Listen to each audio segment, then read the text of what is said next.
చాలా బాగా ఆహ్వానించారు. ఇప్పుడు శంకరం వేదిక, శంకరం ఫౌండేషన్, భారతీయ సాహిత్య అనువాద ఫౌండేషన్ సంయుక్త ఆధ్వర్యంలో ఈరోజు మహిళా దినోత్సవ వేడుకలు జరుపుకుంటూ ఉన్నాం. ఈ వేడుకలకు ఇచ్చేసినటువంటి వేదిక మీద ఉన్నటువంటి పెద్దలకు, ఇక్కడికి ఇచ్చేసినటువంటి వేదికలో కింద ఉన్నటువంటి కవులు, రచయితలు, పురస్కారాల గ్రహీతలు, మీ అందరికీ కూడా నేను హృదయపూర్వక స్వాగత సుమానులు అర్పిస్తున్నాను.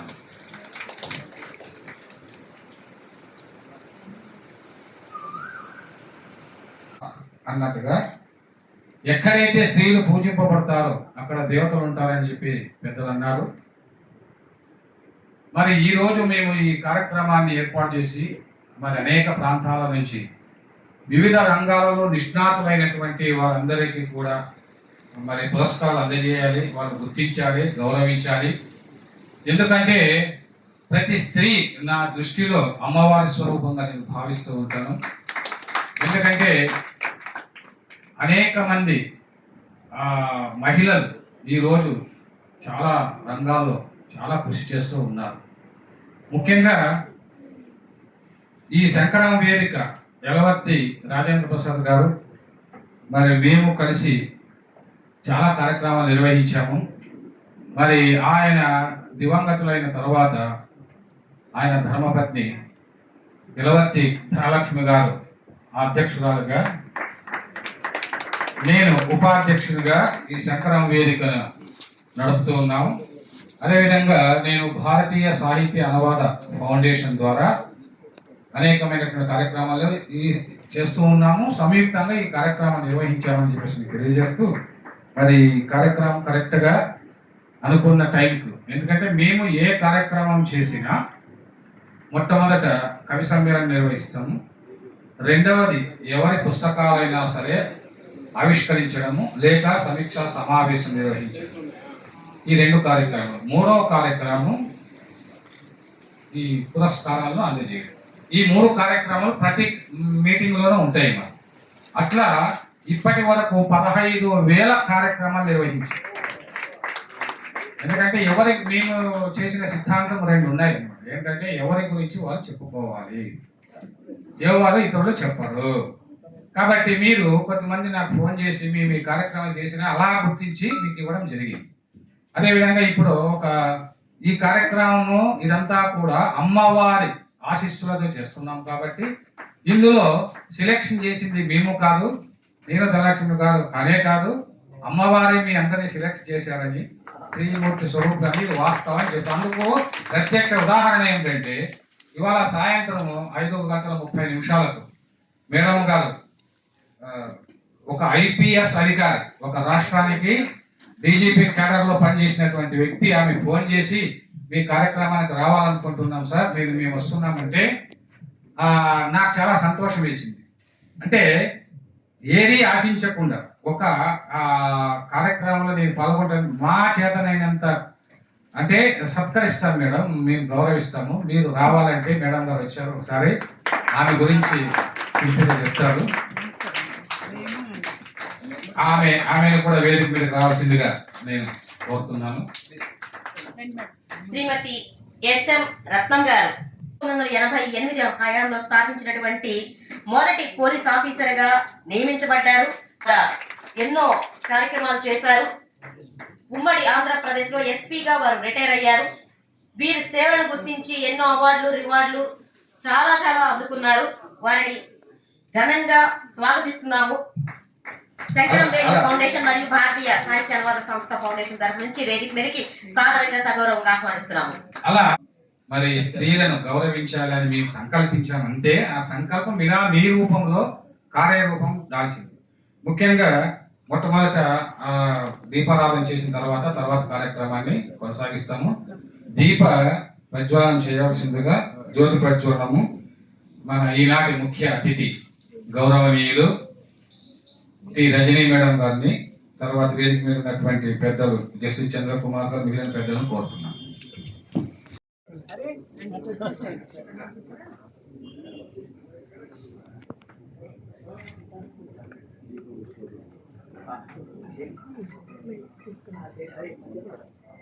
దీపం జ్యోతి పరబ్రహ్మ దీపం జ్యోతి జనార్దన దీపేన హరతే పాపం దీపలక్ష్మీ నమోస్తుతే. దీపము వెలిగించినచో పాపము తొలగింపజేసి భాగ్యము నిచ్చును. దీపావళి మనలందరి తాపములను పారద్రోలి ధనముల నెడుతన్. వక్రతుండ మహాకారదాదేవి కాశ్మీరపురవాసిని త్వామహం ప్రార్థయిష్యామి విద్యాదా. పెద్దలందరికీ ధన్యవాదాలు తెలియజేస్తూ ఇప్పుడే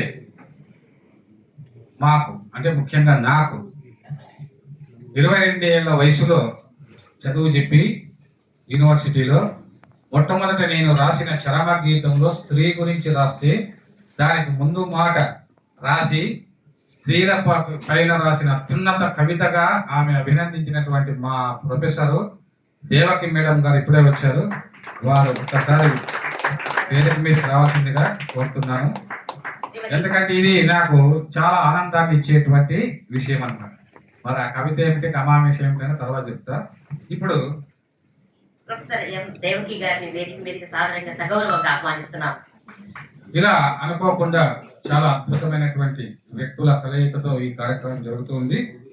ఈ సందర్భంగా ముఖ్యంగా నాకు మార్గదర్శకులు నేను హైదరాబాద్లోనే కాకుండా ఈ 2 రాష్ట్రాల్లో కొన్ని వేల కార్యక్రమాలు చేశానంటే అందుకు కారకులు ప్రేరకులు మా గురువు జస్టిస్ చంద్రకుమార్ గారు.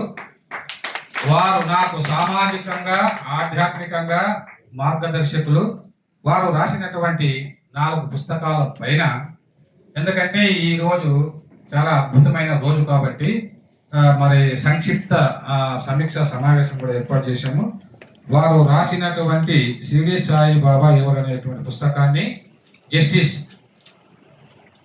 రజనీ మేడం గారు ఆవిష్కరించవలసిందిగా కోరుతున్నాను.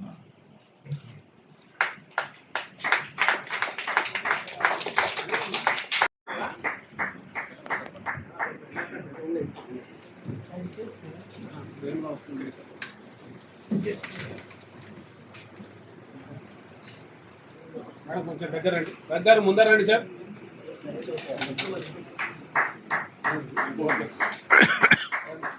విద్యాధర్ సార్ పుస్తకం అదే పట్టేస్తాను. ఓకే ఓకే రెడీ అండి, రెడీ నేను తీసి వన్ మోర్ సార్. మేడం గారు వస్తుందా రండి.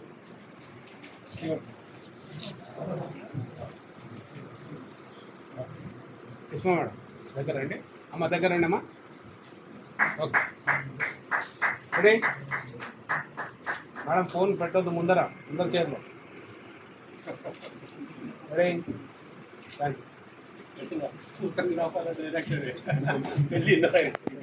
జగన్మాత నేనే జగన్మాత స్వరూపుడను అని షిరిడి సాయిబాబా గారు అన్నారు. పిల్లలను కూడా ప్రతిరూపాలు అన్నారు. అందుకే ఈ యొక్క పుస్తకాన్ని ఆవిష్కరించాము. ఆ తర్వాత శంకరం వేదిక రాజేంద్ర ప్రసాద్, స్వర్గీయ రాజేంద్ర ప్రసాద్ శంకరం వేదిక ద్వారానే కార్యక్రమం చేసిన విషయం మీకు ముందు చెప్పారు. ఆ శంకరం వేదికని శంకరం ఫౌండేషన్ గా మార్చి ఇవాళ ఆ యొక్క లోగోను ఆవిష్కరిస్తున్నాం అనమాట. ఈ లోగోను జస్టిస్ చంద్రకుమార్ గారు పవిత్రమైన చేతుల మీద ఆవిష్కరించవలసిందిగా కోరుతున్నాం.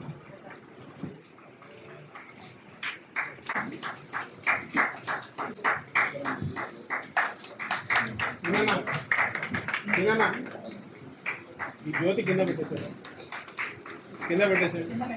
ఇలా జాగ్రత్త. దగ్గర మీరు రండి, పైకి రండి.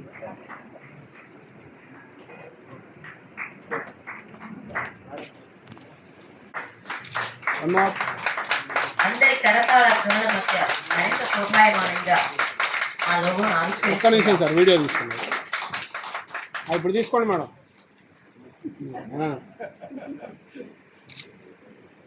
ఓకే సంబంధించినటువంటి ఈ 2 పర్వదినాలకు సంబంధించినటువంటి పారిజాతం అన్నటువంటి పత్రిక ఇది భారతీయ సాహిత్య అనువాద ఫౌండేషన్, అంటే దాని చైర్మన్ నేను. నా సంపాదకత్వంలో మరి గత 18 నెలలుగా ఈ పత్రిక, అంటే ఈ సమాజంలో గొప్ప పనులు చేస్తున్నటువంటి వారి గురించి కవులు, రచయితలు, వారి రచనలు భారత దేశంలో ఉన్నటువంటి ఇతర భాషల్లోకి అనువాదింపజేసేటువంటి పత్రిక అన్నమాట. ఈ పత్రికను మరి గతంలో ప్రారంభించినప్పుడు ఈ పత్రిక అంటే కొంతమంది చదువు అంటారు కదా, అలా హస్త చదువు వల్ల పత్రిక చాలా అద్భుతంగా మరి ఇది నడుస్తూ ఉంది. అలా ఈ పత్రికను ఆవిష్కరించి గతంలో మమ్మల్ని ఆశీర్వదించినటువంటి మాకు అత్యంత సన్నిహితులు, మమ్మల్ని దీవించేటువంటి ఒక ఆదిశక్తి స్వరూపునిగా నేను భావిస్తాను. గౌరవనీయులు జస్టిస్ టి రజనీ గారు మేడం గారు ఇంకొకసారి ఆవిష్కరించవలసిందిగా కోరుతున్నాం ఈ ప్రత్యేక సంచిక.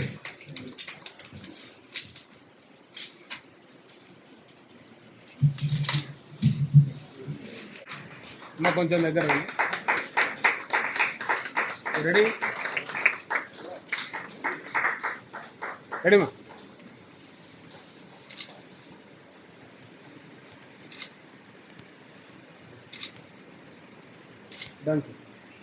అయినటువంటి డాక్టర్ పి. విజయలక్ష్మి పండిట్ గారి గురించి, ధనలక్ష్మి గారి గురించి, అదేవిధంగా సేవా సార్వభౌముడు ఆరోగ్యపూడి రఘు, ఆయన చూడడానికి మౌనంగా వేసి ఒకసారి అందరికి నమస్కారం పెట్టి. అంటే సేవ చేసే వాళ్ళు మాలాగా మాట్లాడరు అనమాట, కాబట్టి మాట్లాడే వాళ్ళు తక్కువగా చేస్తారని. అయితే నా అదృష్టం ఏంటంటే నేను మాట్లాడటం ఎంత గొప్పగా మాట్లాడతానో అంతకన్నా ఎక్కువ గొప్ప సేవ చేశాను. ఎందుకంటే మన గురించి మనం చెప్పుకోవాలని నేను ముందే చెప్పాను కదా, ఆ మధ్య మధ్యలో చెప్పుకుంటాను, టైం లేదు కాబట్టి. ఎద్దలే శిష్యులు, గురువుని మించిన శిష్యులు ఉంటారు కానీ గురువుని ముంచే శిష్యులు ఉంటారన్నమాట. కాబట్టి ఎవరు ముంచే శిష్యులు, ఎవరు మించే శిష్యులు చెప్పలేము. ఇది జోక్ కోసం చెప్పాను. తర్వాత ఇప్పుడు ఈ కార్యక్రమం అనుకున్న టైంకి నేను ముగిస్తాను. ఇప్పుడు కొద్దిగా కాలాతీతమైంది, ఎందుకంటే నాకు సభా సామ్రాట్గా పేరు అనమాట, నిర్మాత మండలి ఇచ్చారు. సభా సామ్రాట్ అన్నప్పుడు మరి సామ్రాట్ కాస్త మీరు లేట్ చేశారనుకోండి, వీడికి ఎవడిచ్చాడు ఈ బిరుదు అని మీరు తిట్టుకొని పోతారు. అలా ఏం జరగదు. ఖచ్చితంగా అనుకున్న టైంకు, అంటే మీరు పెద్దలు కాబట్టి మీరు పెద్దలు చెప్పేటువంటి మాటలు కొన్ని ఈ మహిళా దినోత్సవం రోజు మీరు వినాలి. ఇది అపూర్వమైన, ఎందుకంటే విడగొట్టే సంస్కృతిలో నలుగురు ఒక చోట చేరడమే అదృష్టం అని. అట్లాగా ఇది విడగొట్టే సంస్కృతి అన్నమాట. ఇంతమంది ఒక చోట చేరడం అనేది చాలా కష్టము. మేము లైక్ మైండెడ్ పర్సన్స్ను, గొప్ప వ్యక్తులు, సమాజాన్ని ఎంతో ప్రభావితం చేసిన వ్యక్తులు చెప్పడానికి, మీ గురించి 2 మాటలు చెప్పి మిమ్మల్ని సత్కరించడానికి ఈ సభను ఏర్పాటు చేశామని. అంతేకాని మా యొక్క ప్రతిభ ఏంటంటే మీరందరూ కూడా ప్రతిభామూర్తులు, ఉన్న వాళ్ళందరూ ప్రతిభామూర్తులు ఆయా రంగాలు. అయితే ఇప్పుడు ఏంటంటే చాలా మంది గురించి తెలియదు. అందువల్ల ఈరోజు మరి ఈ పుస్తకాన్ని, అంటే ఈ పుస్తకాలను ఆవిష్కరించి ఆశీర్వదించడానికి, మీ అందరికీ కూడా మరి పురస్కారాలు అందజేయడానికి ముఖ్య అతిథిగా వచ్చినటువంటి గౌరవనీయులు హైకోర్టు, ఆంధ్రప్రదేశ్ హైకోర్టు పూర్వ న్యాయమూర్తి, అద్భుతమైనటువంటి తన తీర్పులతోన మరి భారతదేశంలో గొప్ప న్యాయమూర్తిగా పేరు పొందినటువంటి మహిళా శిరోమణి గౌరవనీయులు టి రజనీ మేడం గారు. ఆమె ఒకసారి క్లాస్ కొట్టండి, అంత ఎక్కడ కొట్టారండి.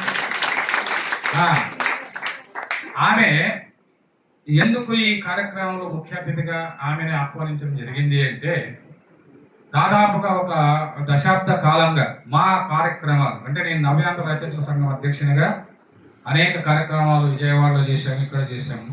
మా కార్యక్రమాలకు ఆమె చాలా బిజీ షెడ్యూల్లో ఉన్నప్పటికీ, మేడం మా కవులు రచయితలు కళాకారులను మరి మీరు వచ్చి మీ సందేశాన్ని ఇవ్వాలంటే, విజయవాడలో నవ్యాంధ్ర రచయితల సంఘం తరఫున చేసే అనేక కార్యక్రమాలు, ఇక్కడ కూడా కార్యక్రమాలకు వచ్చి ఆమె తన అద్భుతమైనటువంటి ఉపన్యాసాలతో, అంటే ఆమెలో కూడా ఒక కవయిత్రి ఉన్నారని చెప్పేసి మొట్టమొదట గుర్తించిన వ్యక్తిని నేను. ఇంకా కవయిత్రి విజృంభించలేదు, త్వరలో విజృంభిస్తారు. అద్భుతమైనటువంటి ఒక భావోద్వేగపు ప్రసంగాలు చేసి ఎంతో మందిని, అంటే వీళ్ళు ఏంటంటే న్యాయమూర్తులు అంటే నా దృష్టిలో సాక్షాత్తు భగవత్ స్వరూపులు అన్నమాట. అక్కడ కూర్చున్నప్పుడు భగవంతుని యొక్క రూపాలుగా నాకు కనిపిస్తూ ఉంటారు. అలా ఆదిశక్తి రూపిణిగా, అమ్మవారి లలిత అమ్మవారి రూపిణిగా నేను ఆమెను భావిస్తూ ఉంటాను. సంచలనాత్మకమైన తీర్పులు ఇవ్వడమే కాకుండా మరి అనేక కార్యక్రమాలకు వచ్చి మా కవులు రచయితలు అందరినీ కూడా ప్రోత్సహించింది ఆమె. అందువల్ల ఆమెకు మరొకసారి కృతజ్ఞత తెలియజేస్తూ ఈనాటి ఈ కార్యక్రమానికి ముఖ్య అతిథిగా ఆమెను ఆహ్వానించడం జరిగింది అన్నమాట. అందుకోసారి మీ కరతలాత్మలతో ఆమెను స్వాగతిస్తున్నాను. తర్వాత జస్టిస్ చంద్రకుమార్ గారు, మరి ఆయన నా గురించి ఏం చెప్పొద్దు అంటారు వేదిక మీద. చెప్పకపోతే ఇతరులకు ఎలా తెలుస్తుంది సార్ మీకు మాకున్నటువంటి అనుబంధం అని చెప్తూ ఉంటారు. ఎందుకంటే గ్రాటిట్యూడ్ ఈజ్ గ్రేట్ వర్చ్యూ అన్నారు. అంటే కృతజ్ఞత భావం ఉండాలి. ఈరోజు మనం ఈ స్థాయిలో ఉన్నామంటే దీనికి మనకు సహకరించిన వాళ్ళు, సపోర్ట్ చేసిన, అంటే మనలో ఉన్న మంచిని, మనలో ఉన్న టాలెంట్ను గుర్తించి ప్రోత్సహించినటువంటి వాళ్ళు చాలా తక్కువ మంది ఉంటారు. కానీ బిక్కీ కృష్ణ అనేటువంటి ఒక అనామకుడిని, అనంతపురం జిల్లాలో ఒక మారుమూల గ్రామం నుంచి వచ్చిన ఒక చిన్న జర్నలిస్ట్ని గుర్తించి ఈ హైదరాబాద్లో నన్ను ప్రోత్సహించి కొన్ని వేల మంది, లక్షల మందికి సేవ చేసే భాగ్యం నాకు కల్పించారంటే మా గురువు జస్టిస్ చంద్రకుమార్ గారు. ఎందుకంటే ఆయనే లేకపోతే నేను ఇక్కడ నిలబడేటువంటి వాడిని కాదు. ఇది కృతజ్ఞత చెల్లించుకోవడం. మా సంచలనాత్మకమైన తీర్పులతో, భారతదేశంలోనే సంచలనాత్మకమైన తీర్పులతో ఆయన ఎంతో పేరు పొందారు. అంతేకాకుండా రైతు బంధువుగా ఆత్మహత్యలు చేసుకున్నటువంటి రైతుల కోసం ఆయన ఎన్నో సేవలు చేశారు. బడుగు బలహీన వర్గాలు ఎక్కడ పేదలు, నిరుపేదలు, నిర్భాగ్యులు ఎక్కడున్న వారికి ఉచిత న్యాయ సేవలు చేశారు. ఇంకా ఎన్నో చేసినటువంటి అటువంటి మహానుభావుడు. అన్నిటికన్నా నేను అభ్యుదయ కవిగా, విప్లవ కవిగా విజృంభిస్తున్నటువంటి కాలంలో 24 ఏళ్ల కన్నా మైండ్ సెట్ని మార్చేసి సమాజ సేవకు వైపు వచ్చే విధంగా చేసినటువంటి మా గురువు గారు జస్టిస్ చంద్రకుమార్ గారు ఈరోజు ఆయన పుస్తకాలను ఇక్కడ మేము సమీక్ష చేయడం అనేది నా అదృష్టంగా భావిస్తున్నాను. అదేవిధంగా ఇక మాకు చాలా అత్యంత సన్నిహితులు మా సోదరి, మా అక్కగారు అంటుంటాము. ఆమె అప్పుడప్పుడు తిడుతూ ఉంటుంది నన్ను. ఎందుకంటే నా మీద ప్రేమ ఎక్కువైపోయినప్పుడు ఆమె తిరుగుతూ ఉంటుంది. తిట్టడం అంటే ఏమిటి అంటే కార్యక్రమం త్వరగా చేయాలి, ఇంకా బాగా చేయాలి, ఇంకా ఎంత డబ్బైనా పర్వాలేదు అని విశ్వపుత్రిక గదుల ఫౌండేషన్ స్థాపించి దాని ద్వారా లక్షలాది రూపాయలు ఖర్చు పెట్టి 500 మంది గజల రైటర్స్ తయారు చేశాడు. భారతదేశంలోనే ఎక్కువ గజల రైతులు ఉన్నటువంటి రాష్ట్రం ఏదంటే ఈ తెలుగు రాష్ట్రం. కాబట్టి ఆమెకు ఒకసారి మీరు అభినందించండి. అదేవిధంగా మా సోదరుడు ఉన్నారు పక్కన, జిఎస్టి కమిషనర్ గా ఉన్న ఐఆర్ఎస్ అధికారి. మరి అతను కూడా కవిగా మార్చింది నేనే. అంటే 2వ సగం మంది చాలా మంది కవిగా నేనే మార్చాను. మరి నా ప్రభావం వాళ్ళ మీద అంత ఉందన్నమాట. ఆయన ఏదో రాసుకొని ఆయన అధికారిగా కారులో పోతూ ఉంటే చూసి సహించలేక ఈయన కవిగా మార్చేస్తే ఈ సమాజానికి ఉపయోగపడతాడని ఇది పార్క్లో కూర్చోబెట్టుకుని గంటసేపు బ్రెయిన్ వాష్ చేసి ఆయన కవిగా మార్చేసి ఈ రోజు 4 అద్భుతమైన కవితా సంపుటాలు వెలువరించారు. 4. అది కూడా ఏమి అంతరంగపు భాష, తోటమాలి మాలిని, ముషాయిర, ఇప్పుడు కోహినూరు, ఇంకా ఏవో చేసి అనేక భాషల్లో అనువాదం చేయిస్తున్నాడు. 2 రాష్ట్రాల్లో వెళ్ళి సాహితీ సేవలు చేస్తున్న విమలా సాహితీ సమితి ద్వారా ఒకసారి ఆయనకి అభినందించింది. అదేవిధంగా గజల్ క్వీన్ రాజా వాసిరెడ్డి మల్లీశ్వర్ గారు ఉన్నారు. ఆమె కూడా ఇలాంటి ఒక సభలో దొరికారు. ఆమె దొరికితే మీరు ఏం చేస్తుంటారు మేడం అంటే, నేను ఇట్లా గజల్ రాయలేదప్పటికి పిల్లల కోసం సాహిత్యం రాశానండి, నన్ను ఎవరు గుర్తించడం లేదు అని చెప్పింది. నేను గుర్తిస్తున్నాను మేడం అని చెప్పి కట్ చేస్తే ఆమె నేను 1000 గజల్స్ రాస్తే నాకన్నా ఎక్కువ రాసి 10 సంపుటాల్లో గజలు రాసి గజల్ క్వీన్ గా పేరు పొందింది. అంతర్జాతీయ స్థాయిలో ఆసియా ప్రపంచ రికార్డులు సాధించింది అన్నమాట. అట్లా ప్రోత్సాహమే ఉత్సాహం అన్నమాట. కాబట్టి ఆయన చెప్తారో లేదో నేనే చెప్తున్నాను అనుకోద్దండి. కాబట్టి ఆమె చాలా, అంతేకాకుండా నా యొక్క సలహాను స్వీకరించి రాజా వాసిరెడ్డి ఫౌండేషన్ స్థాపించి ఆమె ఎంతో మంది కవులు కళాకారులు ప్రోత్సహిస్తున్నారు. ఆ తర్వాత ధనలక్ష్మి గారి గురించి చెప్పారు. ఇంకా ఈమె మా సోదరి డాక్టర్ రాధాకృష్ణ గారు. నాకు ఆరోగ్యం బాగుండాలని చెప్పేసి కోరుకునే ఏకైక వ్యక్తి అది. ఎందుకంటే ఇన్ని పనులు ఒకటే చేస్తున్నాడు, ఈయనకి ఎక్కడ సాధ్యమవుతుంది, ఏం కార్యక్రమాలు అనే టెన్షన్ పడుతుంటాడని మీ కవులందరినీ కూడా గుర్తించి కవి సమ్మేళనాలు నిర్వహించి నేను ఉచితంగా ఆమె నేను చేసేటువంటి కార్యక్రమంలో సగ భాగం శ్రమ తీసుకొని చేస్తున్నటువంటి రాధా కుసుమ అంటే ఎవరు కాదు ఆమె గొప్ప గొప్ప దళిత జ్యోతి, మహాకవి, సంఘ సంస్కర్త. ఎవరు చెప్పండి? మొట్టమొదటి అంబేద్కర్ని తన ఇంటికి రప్పించినటువంటి వ్యక్తి ఎవరు? రాధా కుసుమ ధర్మన్న. కుసుమ ధర్మన్న వారసురాలని కుసుమ ధర్మన్న కళాపీఠం స్థాపించి ఆ ఫౌండేషన్ ద్వారా అనేక మందికి మరి ఆమె అవార్డులు ఇవ్వడమే కాకుండా అనేక కార్యక్రమాలు చేస్తూ కవులకు కల్పవృక్షంగా ఉన్నటువంటి స్త్రీమూర్తి. కాబట్టి ఆమెకు కూడా కృతజ్ఞతలు తెలియజేస్తున్నాను. ఇంకా మా మేడం గారు తెలుసు మీకు, ఆమె గురించి ఆమెకి ఇప్పుడు అవార్డు ఇవ్వబోతున్నాము. ఎందుకంటే నాకు ఒక సంతోషం ఏంటంటే, ఇంకొక విషయం చెప్పాలి, ఇంకొక మాటతో నేను కార్యక్రమం అంతా మీరే మాట్లాడుతున్నారు అనుకోవద్దండి. ఇది తెలుసుకోవాలి, ముఖ్యమైన మాటలు అన్నమాట, ఉపన్యాసాలు కాదు. ముందుకు చూడండి. తర్వాత ఇప్పుడు మరొక అతిథి వచ్చారు. ఆమె భారతదేశంలోనే అంటే మన భారతీయ సంస్కృతి, మన భారతీయ కళలు, అదేవిధంగా మరి మన యొక్క స్త్రీ గౌరవం, వీటన్నిటినీ కూడా అనేక కార్యక్రమాల ద్వారా, మరి అనేకమైనటువంటి సంస్కరణల ద్వారా, సమావేశాల ద్వారా భారత జాతికి గర్వ కారణంగా నిలిచినటువంటి శ్రీమూర్తి ఈనాటి మన యొక్క అతిథి ప్రముఖ సైకాలజిస్టు, ఆధ్యాత్మికవేత్త, భారతీయ జాతీయ అధ్యక్షురాలు విహెచ్ఆర్పి నడింపల్లి యమునా పాఠక్ గారు వచ్చారు. వారిని వేదిక మీద సాధారణంగా ఆహ్వానిస్తున్నారు. 10 నిమిషాలు మాట్లాడవలసిందిగా నేను వాళ్ళని కోరుతున్నాను. ముఖ్యంగా దేవకి మేడం గారు, ఆమె ప్రొఫెసర్. ఆమె అనేకమైనటువంటి బాల సాహిత్యములో భారతదేశంలో ఎవరు చేయనంతగా పరిశోధన చేసినటువంటి మహిళా శిరోమణి. మాలాంటి వారికి గురువుగా ఉండి అభ్యుదయ పథం వైపు నడిపించినటువంటి మాతృమూర్తి. అంతకంటే ముఖ్యంగా మొట్టమొదట నాకు అంటే ఈ బిక్కి కృష్ణ అనేటువంటి ఒక పల్లెటూరు అబ్బాయికి చదువుకోవడానికి వీలు కాకపోతే మరి మా మేడం గారి భర్త పిఎల్ శ్రీనివాస్ గారు, ఆయనే మొట్టమొదట నాకు ఉద్యోగాన్ని ఇప్పించి నా జీవితాన్ని టర్న్ చేసినటువంటి మాతాపితలకు సమానమైనటువంటి వాళ్ళు. అక్కడ అనంతరంలో టర్న్ చేస్తే ఇక్కడ వెలుగుతూ ఉన్నాను అన్నమాట. ఇది గుర్తించుకోండి. ఇటువంటి సన్నివేశం ఎక్కడైనా ఉంటుందా? ఇది కృతజ్ఞత చెల్లించుకోవడం. ఇంకా ఒక్క మాట చెప్పాలి. సంస్థలో ఉద్యోగం కోసం అప్లై చేశాను, వెళ్ళడానికి ఛార్జీలకు లేవు. లేకపోతే గురువు గారి దగ్గరికి వెళ్ళాను.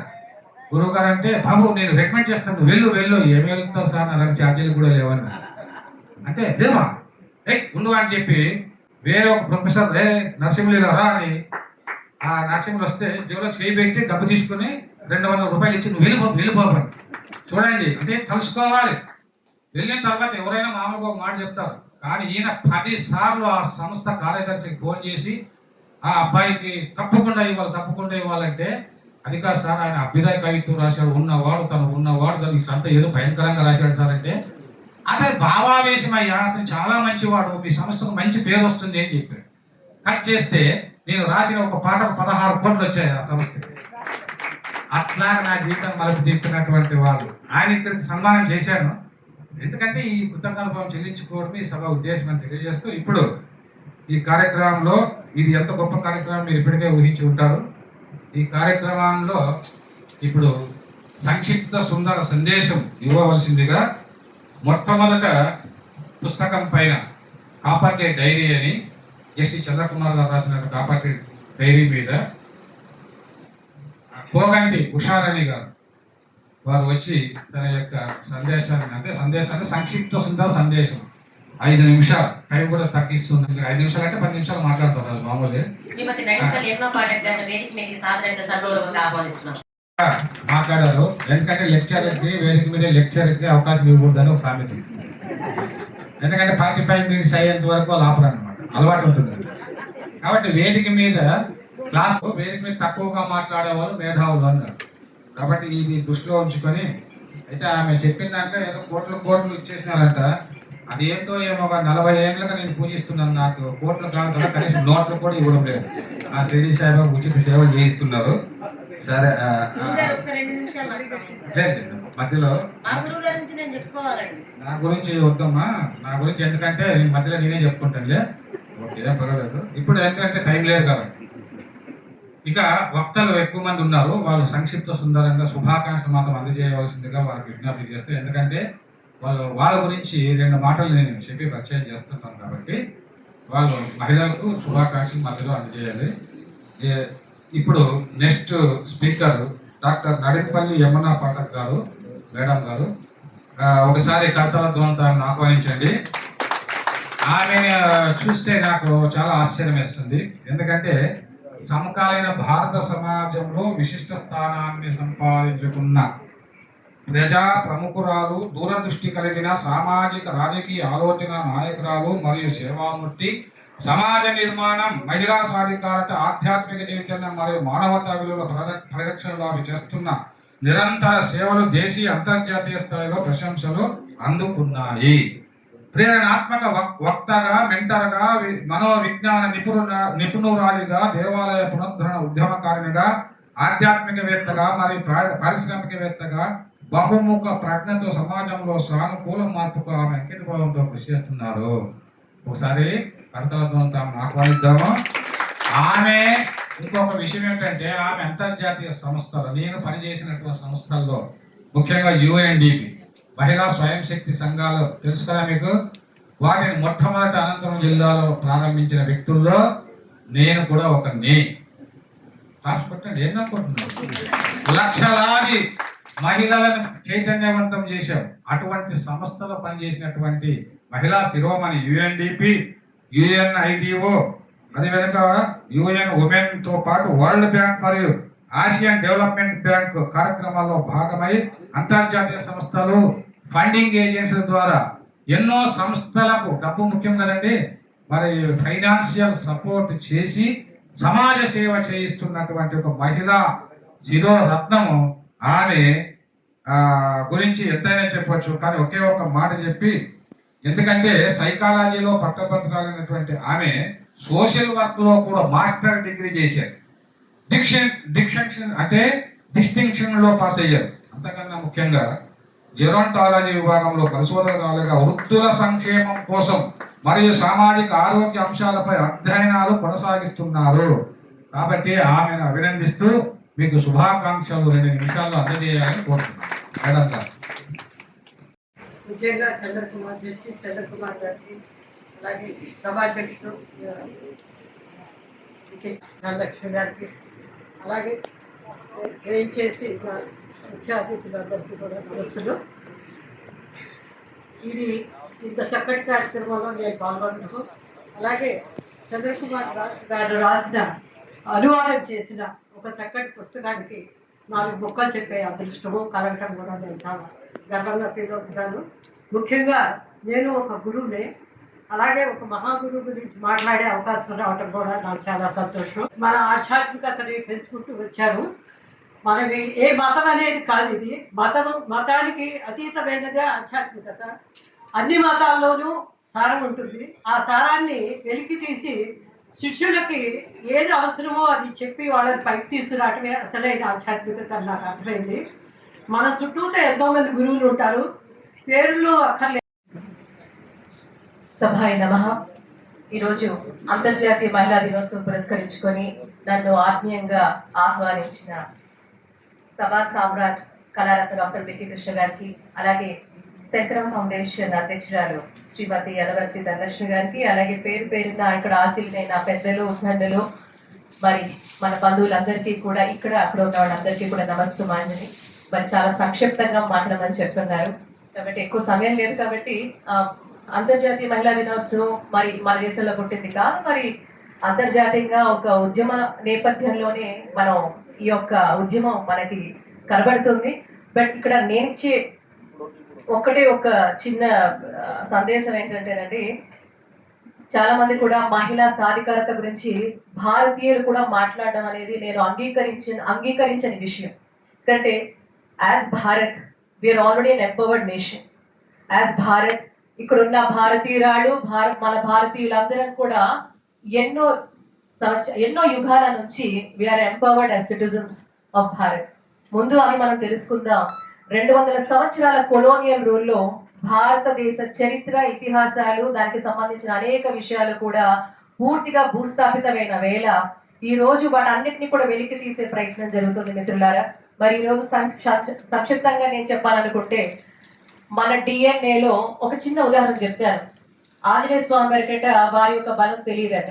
వారి శక్తి, యుక్తి, బలం గురించి వారిని ఎన్నో స్మరిస్తూ వారిని పొగిడితే మాత్రమే వారి యొక్క బలం వారికి తెలిసినట్టుగా ఈ రోజు భారతీయులకి మరీ ముఖ్యంగా ఈ రోజు మహిళా దినోత్సవం పురస్కరించుకొని నారీ శక్తులకు, మాతృశక్తులందరికీ నేను చెప్పేది ఏంటంటే, ఈ రోజు ఈ భారతావనిలో అనేక మంది వీర మాతలు, వీర నారులు పుట్టిన గడ్డ. వాళ్ళందరూ కూడా చిరస్మరణీయులు. అంతేకాదు వారందరి వారసత్వ రక్తం మనలో ప్రవహిస్తుందని ఒకసారి మనం గుర్తు చేసుకుంటూ, మరొకసారి మన డిఎన్ఏలో మనకు కూడా ఈరోజు మన ఒక ప్రతిభ తెలియటం లేదు. ఈరోజు మనం తెలుసుకోవాల్సింది ఒకసారి ఎంత గణనీయమైన చరిత్ర మనకుంది. దాని వారసులం మనం. ఆ వారసత్వ సంపదని మనం తీసుకెళ్లాలంటే చరిత్రలో ఉన్న దాగి ఉన్న అనేక విషయాలు తెలుసుకోవాలి. వీరోచితంగా ఆ రోజు చంటి బిడ్డలు సైతం మహిళలు తన చంటి బిడ్డలు పెట్టుకొని అలాగే వీరోచితంగా తన కుటుంబాన్ని, తన రాజ్యాన్ని, తన దేశాన్ని, తన ధర్మాన్ని కాపాడిన అనేక సందర్భాలు మనకి భారతదేశం నలుమూలలా మన అనేక మంది మాతృశక్తులు మనకి ఇంతకు ముందే చరిత్రలో చూపించారు. మనం వింటున్న కొంతమంది మహిళలు మాత్రం కాదు, చాలా మంది మహిళలు అలాంటి వీర మాతలుగా, వీర నారులుగా ఈ దేశంలో ఉన్నారు. ఆ వారసత్వ సంపదే మనం పంచుకున్న వాళ్ళం కాబట్టి అదంతా మరొకసారి మనం స్మరించుకుంటూ, మరొకసారి వీఆర్ ఆల్రెడీ ఎంపవర్డ్. అర్ధనారీశ్వర తత్వాన్ని ప్రపంచానికి బోధించే అద్భుతమైన సంస్కారం, సాంప్రదాయం, పద్ధతులు మనవి. కాబట్టి ఈరోజు మనం కేవలం మన జాతి గురించి, మన ధర్మం గురించి, మన దేశం గురించి, అందులో అనేక మంది ఈ వీర నారులు కానివ్వండి, వీరుల గురించి తెలుసుకున్న నాడే నిజంగా కూడా మనం చేయాల్సింది అవగాహన మాత్రమే మనం పెంచుకోవాల్సిన అవసరం ఉంది.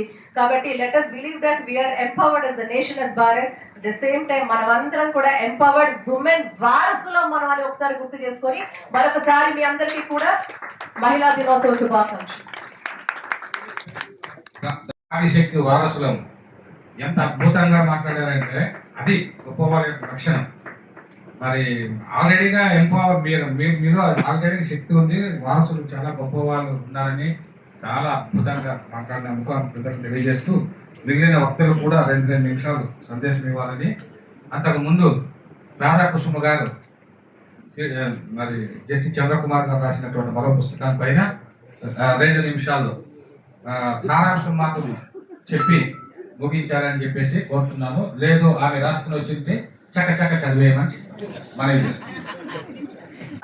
అసలు ఎందుకు మనం ఎలా పోలుస్తున్నాం, ఎందుకు పోలుస్తున్నాం, ఆయన ఎందుకు మనం ఈ విధంగా ప్రతి గ్రామంలో, ప్రతి వీధిలో, ఎక్కడ ఉన్నా సరే మనం సాయిబాబా గారిని ఎందుకు పోలుస్తున్నాం అనేది వివరణలతో కూడిన, సైంటిఫిక్ విధానాలతో కూడిన, ఆ రిపోర్ట్స్తో కూడినటువంటి పుస్తకాన్ని వారు ప్రచురించారు.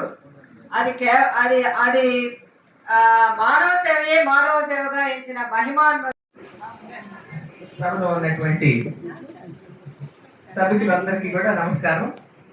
ఇవాళ నేను ఒక విశిష్ట వ్యక్తిగానే నేను గోచరిస్తున్నాను ఇక్కడ. ఎందుకంటే విక్కీ కృష్ణ గారి ప్రలోభాలకి లొంగకుండా, కవిత్వం రాసే ప్రయత్నం చేయకుండా సమాజానికి పెద్ద సేవ చేశానని భావిస్తున్నాను నేను.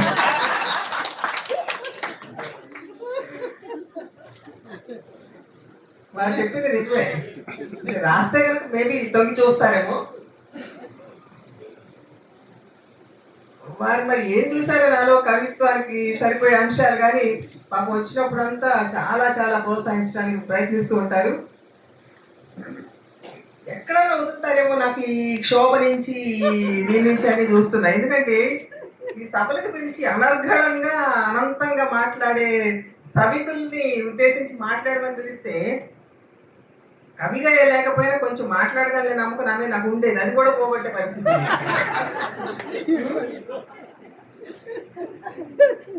సరే, ఆయన చెప్పారు కదా తక్కువ మాట్లాడితే మీద ఆ ముద్ర వేయించుకోవడానికి ప్రయత్నిస్తాను నేను.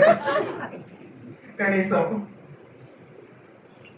మహిళా కోర్టులో పనిచేసినటువంటి జడ్జిగా ఉన్నట్టు అనుభవంతో మన మిత్రురాలు చెప్పినటువంటి విషయంతో నేను కొంచెం విభేదించాల్సి వస్తుంది. ఎందుకంటే రకరకాల బాధితులు, సంసారంలో బాధితులు, సమాజంలో బాధితులు, ఇంతమంది స్త్రీలను చూసిన తర్వాత స్త్రీలు చాలా ఎంపవర్డ్ అయిపోయారు ఈ సమాజంలో అని ఒప్పుకునేదానికి కొంచెం మనసు రావట్లే. ఎంపవర్మెంట్ అంటే in terms of numbers women చాలా చొచ్చుకుపోయారు సమాజంలో. మొన్న జస్టిస్ చంద్రకుమార్ గారికి తెలుసో లేదో, జేసీజే నోటిఫికేషన్లో 120 పోస్ట్కి నోటిఫికేషన్ ఇస్తే అందులో 104 సెలెక్టెడ్ క్యాండిడేట్స్ ఆర్ విమెన్. ఒక 16 మంది అబ్బాయిలట. మరి ఆ సంఖ్య చూస్తే చాలా ఎంపవర్మెంట్ వచ్చేసిందనే ఫీలింగ్ వస్తుంది మనకి.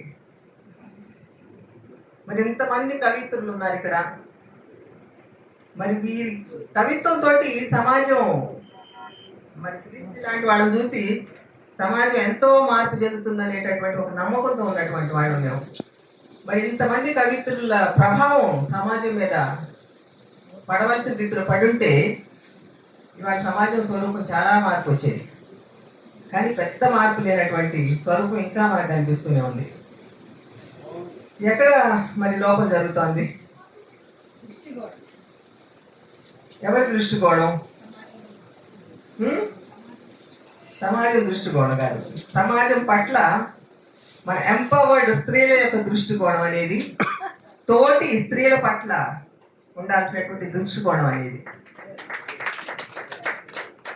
ఒక జడ్జిగా, నేను హైకోర్టు జడ్జిగా ఒక పోస్ట్ని నేను అధిరోహిస్తే అది ఎవరికి లాభం?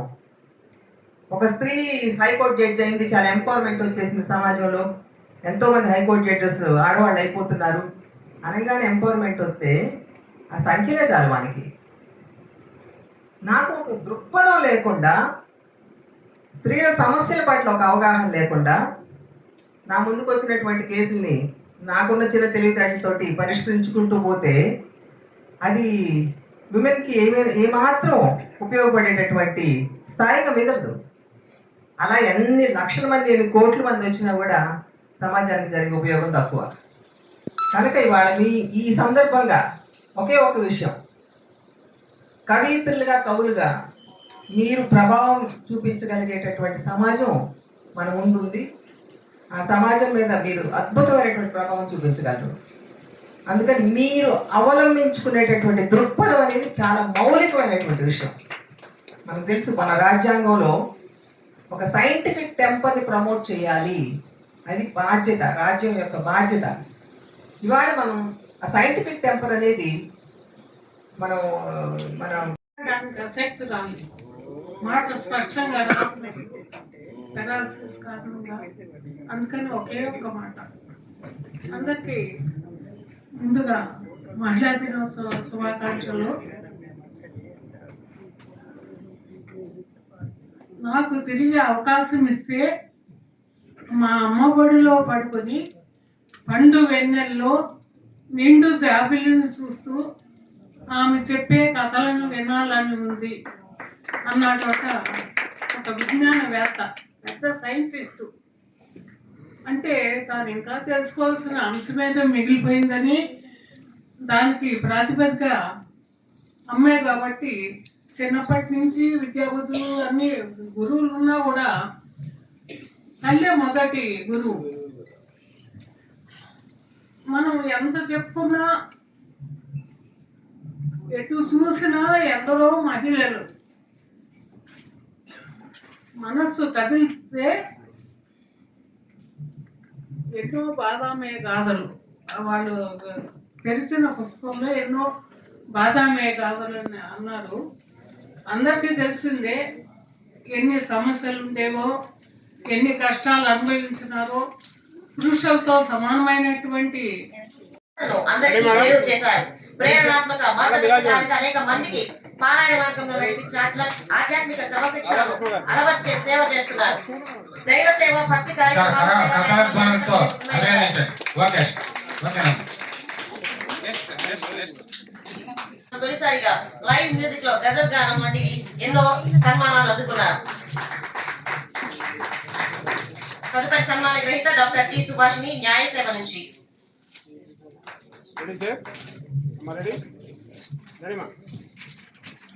ప్రతిభావంతమైన న్యాయవాదమే కాకుండా మహిళలు, పిల్లలు, యువత సంక్షేమం కోసం 4 దశాబ్దాలకు పైగా అహర్నిశలు శ్రమిస్తున్న గొప్ప సామాజిక సేవకురాలు. LLB, LLM, PG diploma in arbitration మరియు పిహెచ్డి లాంటి ఎన్నో విద్యార్హతలతో న్యాయ రంగంలో విశేష సేవలు అందిస్తున్నారు. ధన్యవాదాలండి.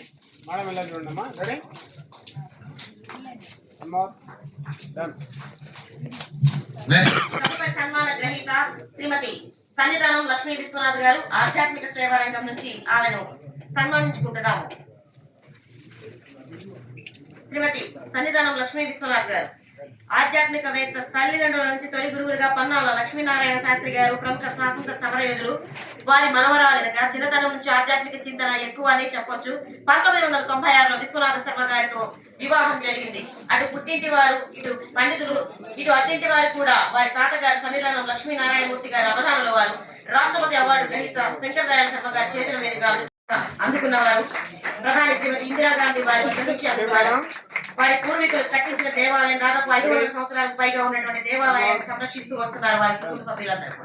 ధన్యవాదాలమ్మా. తదుపరి సన్మాన గ్రహీత డాక్టర్ కోగంటి ఉషారాణి గారు, అధ్యక్షురాలు గౌతమ బుద్ధ ఫౌండేషన్. విద్యా సాహితీ రంగం నుంచి వీరు ఈ సేవలు అందుకుంటున్నారు. సన్మానాన్ని ఎంఎస్సి పిహెచ్డి దయచేసి వయసు 73 సంవత్సరాలు డాక్టర్ ఉషారాణి గారు ఆంధ్ర విశ్వవిద్యాలయం నుంచి ఎంఎస్సి పిహెచ్డి పట్టా పొందారు. అన్నామలై విశ్వవిద్యాలయం నుంచి ఎంఎడ్ చేశారు. కేంద్రీయ విద్యాలయాల్లో ఉపాధ్యాయురాలుగా, ప్రిన్సిపల్ గా పూనా, పాండిచేరి, హైదరాబాద్, తిరుపతి, విశాఖపట్నం నగరాల్లో పనిచేసి తర్వాత తమిళనాడు, కేరళ, పాండిచేరి రాష్ట్రాల్లో కేంద్రీయ విద్యాలయ సంస్థాగత regional office IIT Chennai assistant office commissioner గా 4 సంవత్సరాలుగా పనిచేసి పదవి విరమణ పొందారు. వీరిని ఘనంగా సన్మానించుకున్నందుకు ధన్యవాదాలు. జాహ్నవి జర్నలిజం నుంచి జాహ్నవి గారు వచ్చారా? పద్మావతి పిఎం అనువాద రంగం నుంచి శ్రీమతి పద్మావతి పిఎం అనువాద రంగం నుంచి ఎవరైనా ఉన్నారా?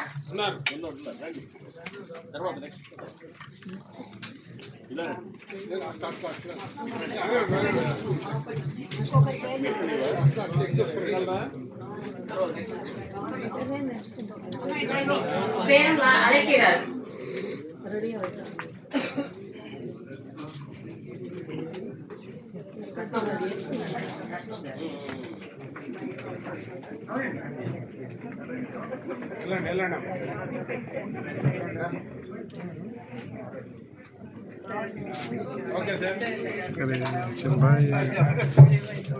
అలాగే యువ న్యాయవాదిగా ప్రాక్టీస్ చేస్తూ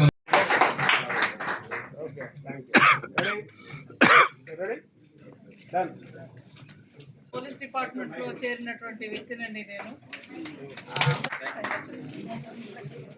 అలాగే ఇక్కడ ప్రతి తల్లిదండ్రులు, ఇక్కడ ఉన్నటువంటి పెద్దలు, అంటే మేడం గారు ఎన్నో చెప్పేశారు, సార్ అంతకన్నా ఎక్కువ చెప్పారు.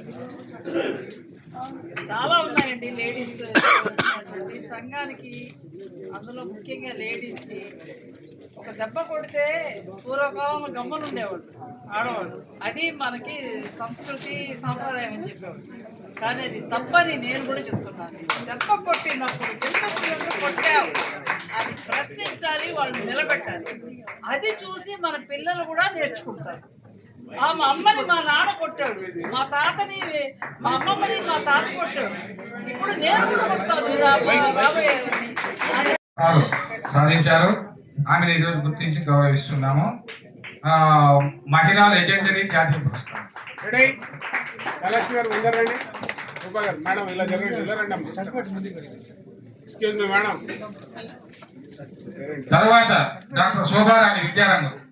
వృత్తా సన్నతపడి సాహిత్య రంగం నుంచి వేరు శ్రీలత రావల్ విద్యా సాహిత్యం నుండి పరుచూరి కృష్ణ భార్గవి గారి నుండి శివరాంజలి గారు జర్నలిజం కళలు B Usharani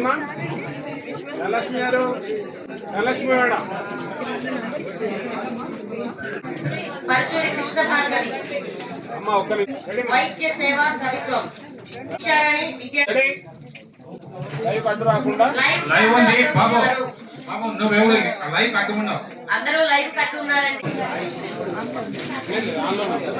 రెడీమా ready okay ready అమ్మా రెడీ రాధాకృష్ణ గారు అభినందనలు కుమారాణి గారు రెడీమా ఓకే రైట్ రెడీమా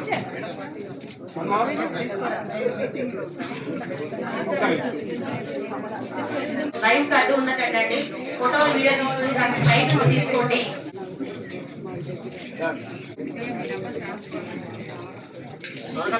రెడీ తీసుకో లైవ్ లో పడతాయి రెడీ అండి లైవ్ కి అడ్డు ఉండకండి దయచేసి లక్ష్మి గారు రెడీ రెడీమా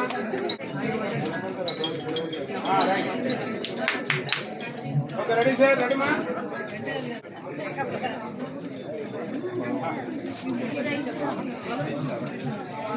ఇలా చూడండి మేడం ఓకేనా రెడీ మేడం కొంచెం రెడీ గారు రైట్ సార్ రెడీ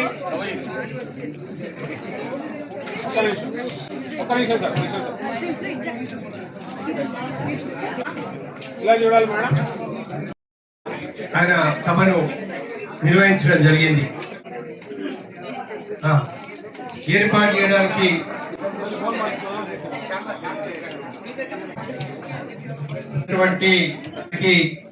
మనందరి తరఫున హృదయపూర్వకమైనటువంటి ధన్యవాదాలు తెలియజేస్తున్నాం.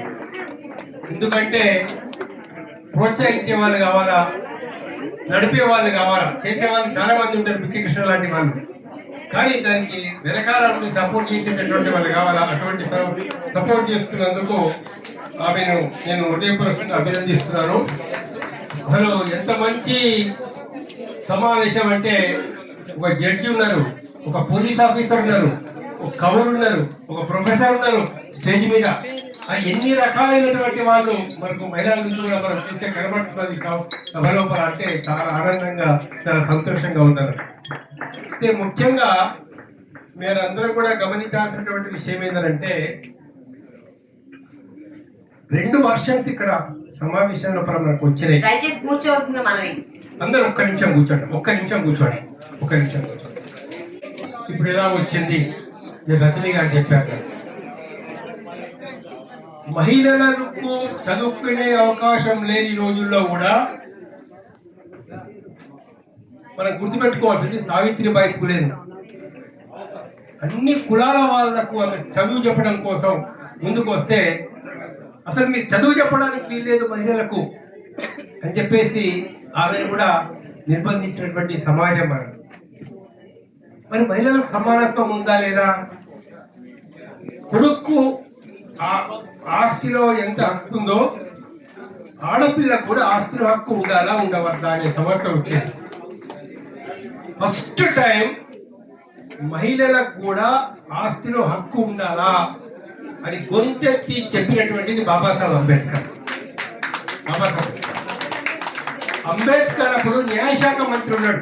ఆయన న్యాయశాఖ మంత్రిగా ఉండి ఆయన కేంద్రంలో మహిళలకు ఆస్తిలో హక్కు ఇవ్వాలంటే అప్పుడు కేంద్రంలో మంత్రివర్గం ఒప్పుకోలేదు. సో తన పదవికి రాజీనామా చేశాడు. సెంట్రల్ మినిస్టర్ గా ఉన్నటువంటి బాబాసాహెబ్ అంబేద్కర్ తన పదవికి రాజీనామా చేయడం జరిగింది. సో సమాజంలో ఇట్లాంటి అనేక విషయాలు మన దృష్టిలోపల వస్తూ ఉన్నాయి. మీరు గమనించాల్సినటువంటి విషయం ఏంటంటే,